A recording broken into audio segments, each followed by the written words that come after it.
राधे राधे। राधा रानी की कृपा आप सब पर बनी रहे। आज की इस वीडियो में हम बृहस्पतिवार की व्रत कथा सुनेंगे। तो हम अपनी कथा शुरू करते हैं। एक समय की बात है कि भारतवर्ष में एक राजा राज करता था। वह बड़ा ही प्रतापी और दानी था। वह प्रतिदिन मंदिर में दर्शन करने जाता और ब्राह्मणों और गुरुओं की सेवा किया करता था। उसके द्वार से कोई भी निराश होकर नहीं लौटता था। वह प्रत्येक गुरुवार को व्रत रखता एवं पूजन करता था। हर दिन गरीबों की सहायता करता था, परंतु यह सब बातें उसकी रानी को अच्छी नहीं लगती थी। वह न तो व्रत करती, न ही किसी को एक पैसा दान देती थी तथा राजा से भी ऐसा करने को मना करती थी। एक समय की बात है, जब राजा शिकार खेलने वन गए थे तो घर पर रानी और दासी थी। उस समय गुरु बृहस्पति एक साधु का रूप धारण कर राजा के दरवाजे पर भिक्षा मांगने आए। रानी से भिक्षा मांगी तो वह कहने लगी, हे साधु महाराज, मैं इस दान और पुण्य से तंग आ गई हूँ। मेरे से घर का ही कार्य समाप्त नहीं होता। इस कार्य के लिए तो पति ही बहुत है। अब आप इस प्रकार की कृपा करें कि यह सब धन नष्ट हो जावे तथा मैं आराम से रह सकूं। साधु बोले, हे देवी, तुम तो बड़ी ही विचित्र हो। संतान और धन से कोई दुखी नहीं होता, इसको सभी चाहते हैं। पापी भी पुत्र और धन की इच्छा करता है। अगर तुम्हारे पास धन अधिक है तो भूखे मनुष्यों को भोजन करवाओ, प्याऊ लगवाओ, ब्राह्मणों को दान दो, धर्मशाला बनवाओ, कुआं, बावड़ी, बाग बगीचों आदि का निर्माण करवाओ तथा निर्धन मनुष्यों की कुंवारी कन्याओं का विवाह करवाओ। अनेकों यज्ञ आदि धर्म करो। इस प्रकार के कर्मों से आपके कुल का और आपका नाम परलोक में सार्थक होगा एवं स्वर्ग की प्राप्ति होगी। परंतु वह रानी इन बातों से खुश न हुई। वह बोली, हे साधु महाराज, मुझे ऐसे धन की भी आवश्यकता नहीं है जिसको और मनुष्यों को दान दूं तथा जिसको रखने संभालने में मेरा ही सारा समय नष्ट हो जाए। साधु महाराज कहने लगे, हे देवी, तुम्हारी ऐसी इच्छा है तो ऐसा ही होगा। मैं तुम्हें जैसा बताता हूँ तुम वैसा ही करना। बृहस्पतिवार के दिन घर को गोबर से लीपना, अपने केशों को धोना, केशों को धोते समय स्नान करना, राजा से कहना कि वे हजामत बनवाए, भोजन में मांस मदिरा खाना, कपड़ा धोबी के यहाँ धुलने को डालना। इस प्रकार 7 बृहस्पतिवार करने से तुम्हारा सब धन नष्ट हो जाएगा। यह कहकर वह साधु महाराज वहां से अंतर ध्यान हो गए। रानी ने साधु के कहे अनुसार वैसा ही किया। 3 बृहस्पतिवार ही बीते थे कि उसकी समस्त धन संपत्ति नष्ट हो गई और भोजन के लिए दोनों समय परिवार तरसने लगा, सांसारिक भोगों से दुखी रहने लगा। वह राजा रानी से कहने लगा, हे रानी, तुम यहाँ पर रहो, मैं दूसरे देश को जाऊं, क्योंकि यहाँ पर मुझे सभी मनुष्य जानते हैं, इसीलिए कोई कार्य भी नहीं कर सकता। देश चोरी प्रदेश भिक्षा के बराबर है। ऐसा कहकर राजा प्रदेश चला गया। वहां जंगल में जाता और लकड़ी काट कर लाता, शहर में बेचता। इसी तरह जीवन व्यतीत करने लगा। इधर राजा के बिना रानी और दासी दुखी रहने लगी। किसी दिन भोजन मिलता, किसी दिन जल पीकर ही रह जाती। एक समय रानी और दासी को 7 दिन बिना भोजन के व्यतीत हो गए तो रानी ने अपनी दासी से कहा, हे दासी, यहाँ पास ही नगर में मेरी बहन रहती है। वह बड़ी ही धनवान है। तू उसके पास जा और वहीं से 5 सेर बेझर मांग कर ले आ, इससे कुछ समय के लिए गुजर हो जाएगी। इस प्रकार रानी की आज्ञा मानकर दासी रानी की बहन के पास गई तो रानी की बहन उस समय पूजन कर रही थी, क्योंकि उस रोज बृहस्पतिवार का दिन था। जब दासी ने रानी की बहन को देखा तब उससे बोली, हे रानी, मुझे तुम्हारी बहन ने भेजा है, मुझे 5 सेर बेझर दे दो। इस प्रकार दासी ने अनेक बार कहा, परंतु रानी ने उत्तर नहीं दिया, क्योंकि वह उस समय बृहस्पतिवार की सुन रही थी। इस प्रकार जब दासी को किसी प्रकार का उत्तर नहीं मिला तो वह बहुत दुखी हुई और क्रोधवश लौटकर अपने गांव को आ गई और रानी के पास आकर बोली, हे रानी, आपकी बहन बहुत ही धनी है, मैं छोटे लोगों से बात नहीं करती, क्योंकि मैंने उनसे कहा तो उन्होंने कोई उत्तर नहीं दिया, मैं वापस चली आई। रानी बोली, हे दासी, इसमें उसका कोई दोष नहीं है। जब बुरे दिन आते हैं तब कोई सहारा नहीं देता। अच्छे बुरे का पता विपत्ति में ही लगता है। जो ईश्वर की इच्छा होगी वही होगा। यह सब हमारे भाग्य का दोष है। इधर उस रानी की बहन ने सोचा कि मेरी बहन की दासी आई थी, परंतु मैं उससे नहीं बोली, इससे वह बहुत दुखी हुई होगी। यह सोचकर कथा को सुन और विष्णु भगवान का पूजन समाप्त कर वह रानी अपनी बहन के घर चल दी और आकर अपनी बहन से कहने लगी, हे बहन, मैं बृहस्पतिवार का व्रत कर रही थी जब तुम्हारी दासी आई, परंतु जब तक कथा होती है तब तक न उठते हैं न बोलते हैं, इसीलिए मैं ना बोली। कहो दासी क्यों आई थी? रानी बोली, हे बहन, हमारे घर अनाज नहीं था। वैसे तुमसे कोई बात छिपी नहीं है, इस कारण मैंने दासी को तुम्हारे पास 5 सेर बेझर लेने भेजा था। रानी की बहन बोली, बृहस्पतिवार भगवान सबकी मनोकामनाएं पूर्ण करते हैं। देखो, शायद तुम्हारे घर में अनाज रखा हो। इस प्रकार का वचन रानी ने सुना तो घर के अंदर गई। वहां उसे एक घड़ा बेझर से भरा मिल गया। तब वह रानी और बांदी बहुत खुश हुई। दासी कहने लगी, हे रानी, देखो, वैसे ही हमको भोजन नहीं मिलता तो हम रोज ही व्रत करते हैं। अगर इनसे व्रत की विधि और कथा पूछ ली जावे तो इसे हम भी किया करेंगे। तब उस रानी ने अपनी बहन से पूछा, हे बहन, बृहस्पतिवार के व्रत के क्या नियम है? तब रानी की बहन ने बताया, बृहस्पतिवार के व्रत में चने की दाल और मुनका से भगवान विष्णु का केले की जड़ में पूजन करे तथा दीपक जलावे, पीला भोजन करे तथा कथा सुने। इस प्रकार करने से गुरु भगवान प्रसन्न होते हैं, अन्न पुत्र धन देते हैं, मनोकामना पूरी करते हैं। इस प्रकार रानी और दासी दोनों ने निश्चय किया कि बृहस्पति भगवान का पूजन करेंगे। 7 रोज बाद बृहस्पतिवार आया तो उन्होंने व्रत रखा। दासी घुड़साल में जाकर चना और गुड़ बीन लाई और उसी ताल से केले की जड़ का तथा विष्णु भगवान का पूजन किया। अब भोजन पीला कहाँ से आवे? दोनों बड़ी दुखी हुई, परंतु उन्होंने व्रत किया था, इस कारण गुरु भगवान प्रसन्न हुए थे।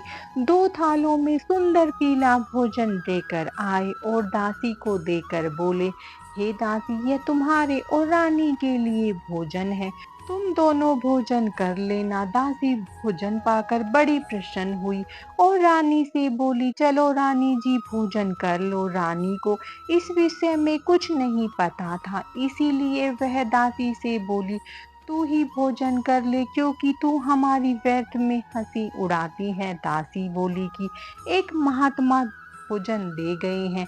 रानी कहने लगी, वह भोजन तेरे लिए दे गया है, तू ही भोजन कर। दासी ने कहा, वह महात्मा हम दोनों के लिए 2 थाल में भोजन दे गए हैं। इसीलिए हम और तुम दोनों ही साथ साथ भोजन करेंगे। इस प्रकार दासी और रानी ने गुरु भगवान को नमस्कार कर भोजन प्रारंभ किया तथा अब वह प्रत्येक बृहस्पतिवार को गुरु भगवान का व्रत और विष्णु भगवान का पूजन करने लगी।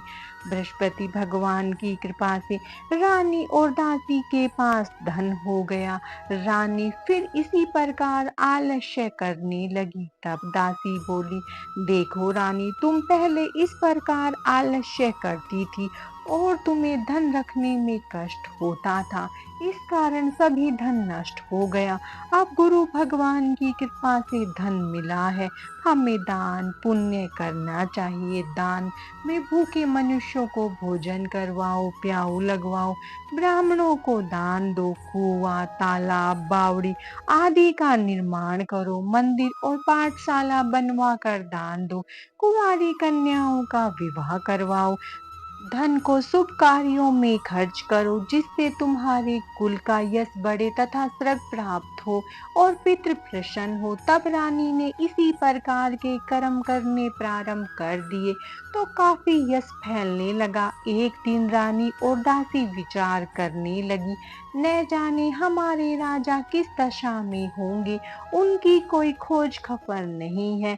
गुरु भगवान से उन्होंने प्रार्थना की तो एक दिन भगवान ने रात्रि में राजा से स्वप्न में कहा, हे राजन, उठ, तेरी रानी तुझको याद करती है, अपने देश चला जा। राजा प्रातःकाल उठा और विचार करने लगा, स्त्री खाने और पहनने की ही साथ होती है, पर भगवान की आज्ञा मानकर वह अपने नगर के लिए चलने को तैयार हुआ। इससे पूर्व जब राजा परदेश चला गया था तो प्रदेश में दुखी रहने लगा।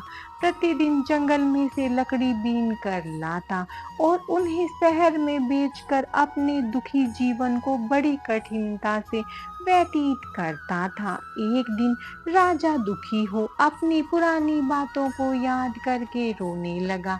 तब उस जंगल में बृहस्पति देव साधु का रूप धारण कर आए और राजा के पास आकर बोले, हे लकड़हारे, तुम इस सुनसान जंगल में किस चिंता में बैठे हो, मुझको बतलाओ। यह सुनकर राजा के नेत्रों में जल भर आया और साधु की वंदना कर बोला, हे प्रभु, आप सब कुछ जानने वाले हो। इतना कहकर साधु को अपनी कहानी सुना दी। महात्मा दयालु होते हैं। वे राजा से बोले, हे राजन, तुम्हारी स्त्री ने बृहस्पति देव का अपमान किया था, जिस कारण तुम्हारी यह दशा हुई है। अब तुम किसी प्रकार की चिंता मत करो, भगवान तुम्हें पहले से अधिक धन देगा। देखो, तुम्हारे स्त्री ने बृहस्पतिवार का व्रत प्रारंभ कर दिया है। तुम मेरा कहना मानकर बृहस्पतिवार का व्रत करके चने की दाल व गुड़ को जल के लोटे में डालकर केले का पूजन करो, फिर कथा कहो और सुनो। भगवान तुम्हारी सारी मनोकामनाओं को पूर्ण करेंगे। साधु को प्रसन्न देखकर राजा बोला, हे प्रभु, मुझे लकड़ी बेचकर इतना पैसा नहीं मिलता जिससे भोजन करने के उपरांत कुछ बचा सकूं। मैंने रात्रि में अपनी रानी को व्याकुल देखा है, मेरे पास कुछ भी नहीं है जिससे उसकी खोज खबर मांग सकूं और फिर मैं बृहस्पति देव की कौन सी कथा कहूँ यह भी मुझको मालूम नहीं है। साधु ने कहा, हे राजन, तुम किसी प्रकार की चिंता मत करो। बृहस्पतिवार के दिन रोजाना की तरह लकड़ियां लेकर शहर जाओ। तुमको रोज से दुगना धन प्राप्त होगा, जिससे तुम भली भांति भोजन कर लोगे तथा बृहस्पति देव की पूजा का सामान भी आ जाएगा। बृहस्पतिवार की कहानी। प्राचीन काल में एक ब्राह्मण था, वह बहुत ही निर्धन था, उसकी कोई भी संतान नहीं हुई थी। वह नित्य पूजा पाठ करता, परंतु उसकी स्त्री बहुत मलिनता के साथ रहती थी। वह न स्नान करती, न किसी देवता की पूजा करती और प्रातःकाल उठते ही भोजन करती, बाद में कोई अन्य कार्य करती थी। इससे ब्राह्मण देवता बड़े दुखी थे। बेचारे बहुत कुछ कहते थे, किंतु उसका कोई परिणाम न निकला। भगवान की कृपा से ब्राह्मण की स्त्री के कन्या रूपी रतन पैदा हुई। वह कन्या अपने पिता के घर में बड़ी होने लगी। वह बालिका प्रातः स्नान करके विष्णु भगवान का जप करने लगी, बृहस्पतिवार का व्रत करने लगी। अपने पूजा पाठ को समाप्त करके स्कूल जाती तो अपनी मुट्ठी में जौ भर कर ले जाती और पाठशाला जाने के मार्ग में डालती जाती। वहीं जो स्वर्ण के हो जाते तो लौटते समय उनको बीन कर घर ले आती थी। एक दिन वह बालिका सूप में सोने के जौ को फटकार कर साफ कर रही थी तो उसकी माँ ने देख लिया और कहा, हे बेटी, सोने के जौ को फटकने के लिए सोने का सूप होना चाहिए। दूसरे दिन बृहस्पतिवार था। इस कन्या ने व्रत रखा और बृहस्पति देव से वहां से निकला। इस कन्या के रूप और कार्य को देखकर मोहित हो गया और अपने घर आकर भोजन तथा जल त्याग कर उदास होकर लेट गया। राजा को इस बात का पता लगा तो अपने मंत्रियों के साथ अपने पुत्र के पास गए और बोले, हे पुत्र, तुम्हें किस बात का कष्ट है? किसी ने तुम्हारा अपमान किया अथवा कोई और कारण सो कहो, मैं वही कार्य करूंगा जिससे तुम्हें प्रसन्नता हो। राजकुमार ने अपने पिता की बातें सुनी तो वह अपने पिता से बोला, हे पिताजी, आपकी कृपा से मुझे किसी बात का दुख नहीं है, न ही किसी ने मेरा अपमान किया है, परंतु मैं उस लड़की के साथ विवाह करना चाहता हूँ जो सोने के सूप में जो साफ कर रही थी। यह सुन राजा आश्चर्य में पड़ गया और बोला, हे पुत्र, इस तरह की कन्या का पता तुम ही लगाओ, मैं उसके साथ तुम्हारा विवाह अवश्य करूंगा। प्रार्थना करके कहा, हे प्रभु, यदि मैंने आपकी पूजा सच्चे मन से की हो तो मेरे लिए सोने का सूप दे दो। बृहस्पति देव ने उसकी प्रार्थना स्वीकार कर ली। रोजाना की तरह वह कन्या जो फैलाती हुई स्कूल को गई और लौटकर जो बीन रही थी तो बृहस्पति देव की कृपा से रास्ते में सोने का सूप मिला। उसे वह घर ले आई और उससे जो साफ करने लगी, परंतु उसकी माँ का वही ढंग रहा। एक दिन की बात है कि वह कन्या सोने के सूप में जो साफ कर रही थी। उस समय शहर के राजा का पुत्र राजकुमार ने अपने पिता के वचन सुनने के पश्चात उस लड़की के घर का पता बतलवाया। राजकुमार के बताए हुए पते के अनुसार मंत्री उस लड़की के घर गए और ब्राह्मण कन्या का विवाह राजकुमार के साथ संपन्न हो गया। कन्या के घर से जाते ही पहले के भांति उस ब्राह्मण देवता के घर में गरीबी का निवास हो गया। अब भोजन भी बड़ी मुश्किलता से मिलता था। एक दिन दुखी होकर ब्राह्मण देवता अपनी पुत्री के पास गए। बेटी ने पिता को दुखी देखकर अपनी माँ का समाचार पूछा। तब ब्राह्मण ने सभी हाल कह सुनाया। कन्या ने बहुत सा धन देकर अपने पिता को विदा किया। इस तरह ब्राह्मण का कुछ समय सुखपूर्वक व्यतीत हुआ। कुछ दिन बाद फिर वही हाल हो गया। ब्राह्मण फिर अपनी कन्या के यहाँ गया और सभी हाल कहा तो लड़की बोली, पिताजी, माताजी को यहाँ ले आइए, मैं उन्हें वह विधि बता दूंगी जिससे आपकी गरीबी दूर हो जाए। ब्राह्मण देवता अपनी स्त्री को साथ लेकर बेटी के घर पहुंचा तो पुत्री अपनी माँ को समझाने लगी, हे माँ, प्रातःकाल उठकर प्रथम स्नान आदि करके विष्णु भगवान का पूजन करो तो सब दरिद्रता दूर हो जाएगी। परंतु उसकी माँ ने उसकी एक भी बात नहीं मानी और प्रातःकाल उठकर अपनी पुत्री और बच्चों की जूठन खा लेती थी। एक दिन उसकी पुत्री को बहुत क्रोध आया और एक रात में कोठरी का सभी सामान निकाल कर अपनी माँ को उसमें बंद कर दिया और प्रातःकाल उसमें से माँ को निकाल कर स्नान आदि करवाया, पूजा पाठ करवाया तथा उसकी बुद्धि ठीक हो गई। फिर प्रत्येक बृहस्पतिवार को व्रत रखने लगी।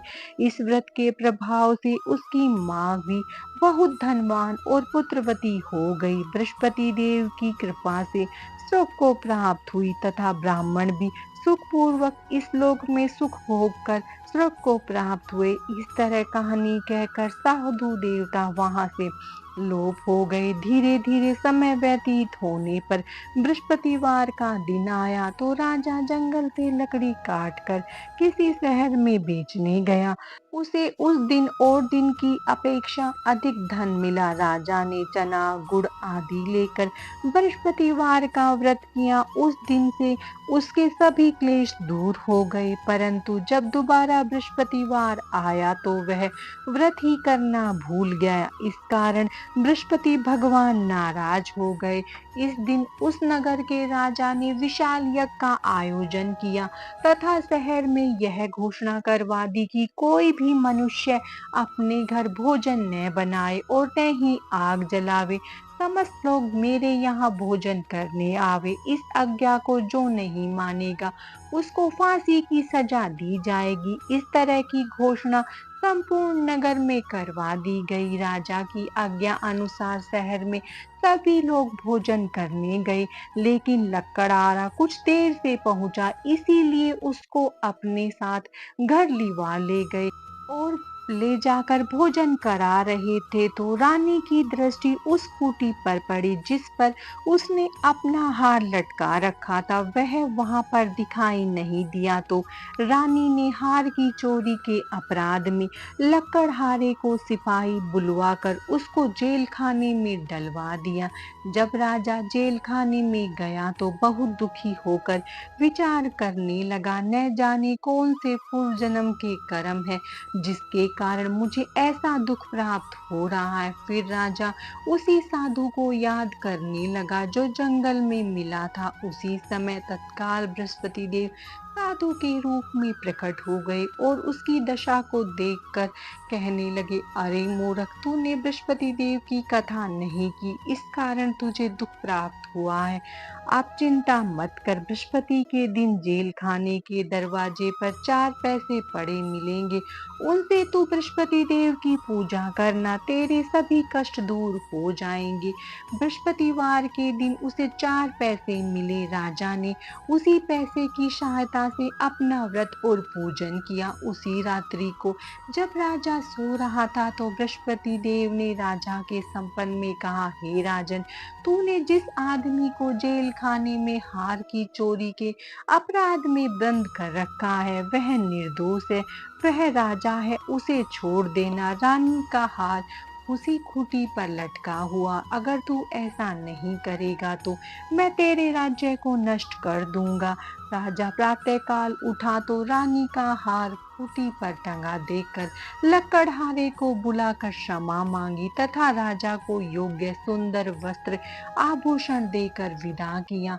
गुरुदेव की आज्ञा अनुसार राजा अपने नगर को चल दिया। राजा जब नगर के निकट पहुंचा तो उसे बड़ा ही आश्चर्य हुआ। नगर में पहले से अधिक बाग, तालाब, कुएं, मंदिर तथा बहुत सी धर्मशाला आदि बने हुए थे। राजा ने आश्चर्य से पूछा कि यह किसका बाग और धर्मशाला है। तब नगर के सब लोग कहने लगे कि यह सब रानी और दासी के हैं। तो राजा को आश्चर्य हुआ और गुस्सा भी आया। जब रानी ने यह खबर सुनी कि राजा आ रहे हैं तो उसने दासी से कहा, हे दासी, देख, राजा हमको कितनी बुरी हालत में छोड़ गए थे, वह हमारी ऐसी हालत देखकर लौट न जाए, इसीलिए तू दरवाजे पर खड़ी हो जा। रानी की आज्ञा अनुसार दासी दरवाजे पर खड़ी हो गई। जब राजा आए तो उन्हें अपने साथ लिवा लाई।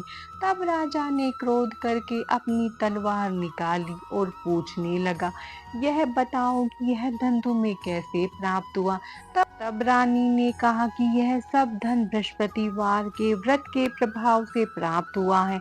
राजा ने निश्चय किया कि 7 रोज बाद मैं सभी बृहस्पति देव का पूजन करते हैं, परंतु मैं रोजाना दिन में 3 बार कहानी कहा करूंगा और रोज व्रत किया करूंगा। अब हर समय राजा के दुपट्टे में चने की दाल बंधी रहती तथा वह दिन में 3 बार कहानी कहता। एक रोज राजा ने निश्चय किया कि चलो अपनी बहन के यहाँ हो आवे। वह इस तरह निश्चय कर राजा घोड़े पर सवार होकर अपनी बहन के यहाँ चलने लगा। मार्ग में उसने देखा कि कुछ आदमी एक मुर्दे को लिए जा रहे। उन्हें रोककर राजा कहने लगा, अरे भाइयों, मेरी बृहस्पतिवार की कथा सुन लो। वे बोले, लो, हमारा तो आदमी मर गया और इसको अपनी कथा की पड़ी है। परंतु आदमी बोले, अच्छा है, कहो, हम तुम्हारी कथा भी सुनेंगे। राजा ने दाल निकाली। जब कथा आदि हुई तो मुर्दा हिलने लगा और जब कथा समाप्त हुई तो राम राम करके वह मनुष्य खड़ा हो गया। आगे मार्ग में उसे एक किसान खेत में हल चलाता हुआ मिला। राजा ने उसे देखा, उससे बोला, अरे भाई, तुम मेरी बृहस्पतिवार की कथा सुन लो। किसान बोला, जब तक मैं तुम्हारी कथा सुनूंगा तब तक 4 हरिया जोत लूंगा। जा अपनी कथा किसी और को सुनाना। राजा के हटते ही बैल पछाड़ा खाकर गिर गए तो किसान के पेट में बहुत जोर से दर्द होने लगा। उस समय उसकी माँ रोटी लेकर आई। उसने जब यह देखा तो अपने पुत्र से सब हाल पूछा। बेटे ने सभी हाल कह दिया तो बुढ़िया दौड़ी दौड़ी राजा के पास गई और उससे बोली, मैं तेरी कथा सुनूंगी, तू अपनी कथा मेरे खेत पर ही चल कर कहना। राजा ने बुढ़िया के खेत पर जाकर कथा कही, जिसके सुनते ही वह बैल खड़े हो गए तथा किसान के पेट दर्द बंद हो गया। राजा अपनी बहन के घर पहुंच गया। बहन ने भाई की खूब मेहमानी की। दूसरे रोज प्रातःकाल राजा जागा तो वह देखने लगा कि सब लोग भोजन कर रहे हैं। राजा ने अपनी बहन से कहा कि ऐसा कोई मनुष्य है जिसने भोजन नहीं किया हो और मेरी बृहस्पतिवार की कथा सुन ले। बहन बोली, हे भैया, यह देश ऐसा ही है। पहले यहाँ लोग भोजन करते हैं, बाद में अन्य काम करते हैं। अगर कोई पड़ोस में हो तो मैं देख आऊं। वह ऐसा कहकर चली गई, परंतु उसे कोई भी ऐसा व्यक्ति नहीं मिला जिसने भोजन न किया हो। अतः वह एक कुम्हार के घर गई जिसका लड़का बीमार था। उसे मालूम हुआ कि उनके यहाँ 3 रोज से किसी ने भोजन नहीं किया। रानी ने अपने भाई की कथा सुनने के लिए कुम्हार से कहा। वह तैयार हो गया। राजा ने जाकर बृहस्पतिवार की कथा कही, जिसको सुनकर उसका लड़का ठीक हो गया। अब तो राजा की प्रशंसा होने लगी। एक दिन राजा ने अपनी बहन से कहा, हे बहन, हम अपने घर को जाएंगे, तुम भी तैयार हो जाओ। राजा की बहन ने अपनी सास से कही तो सास बोली, हाँ, चली जा, परंतु अपने लड़कों को मत ले जाना, क्योंकि तेरे भाई के कोई औलाद नहीं है। बहन ने अपने भाई से कहा, हे भैया, मैं तो चलूंगी मगर कोई बालक नहीं जाएगा। राजा बोला, जब कोई बालक नहीं चलेगा तब तुम ही क्या करोगी। बड़े दुखी मन से राजा अपने नगर को लौट आया। राजा ने अपनी रानी से कहा, हम निर्वंशी राजा है, हमारा मुंह देखने का धर्म नहीं है और कुछ भोजन आदि नहीं किया। रानी बोली, हे नाथ, जब बृहस्पति देव ने हमें सब कुछ दे दिया है तो औलाद भी अवश्य देंगे। उसी रात बृहस्पति देव ने राजा को सपन में कहा, हे राजन, उठ, सभी सोच को त्याग दे, तेरी रानी गर्भ से है। राजा को यह बात सुनकर बड़ी खुशी हुई। 90 महीने में रानी के गर्भ से एक सुंदर पुत्र हुआ। तब राजा बोला, हे रानी, स्त्री बिना भोजन के रह सकती है, बिना कहे नहीं रह सकती। जब मेरी बहन आवे तुम उससे कुछ मत कहना। रानी ने सुनकर हाँ कर दी। जब राजा की बहन ने शुभ समाचार सुना तो वह बहुत खुश हुई तथा बधाई लेकर अपने भाई के घर आई। तब रानी ने कहा, घोड़ा चढ़कर तो नहीं आई, गधा चढ़ी आई। राजा की बहन बोली, भाभी, मैं इस प्रकार न कहती तो तुम्हें औलाद कैसे मिलती। बृहस्पति देव ऐसे ही जैसे जिसके मन में कामनाएं हैं सभी को पूर्ण करते हैं। जो सद्भावना पूर्वक बृहस्पतिवार का व्रत करता है और कथा पढ़ता है तथा सुनता है और दूसरों को सुनाता है, बृहस्पति बृहस्पति देव उसकी सभी मनोकामनाएं पूर्ण करते हैं।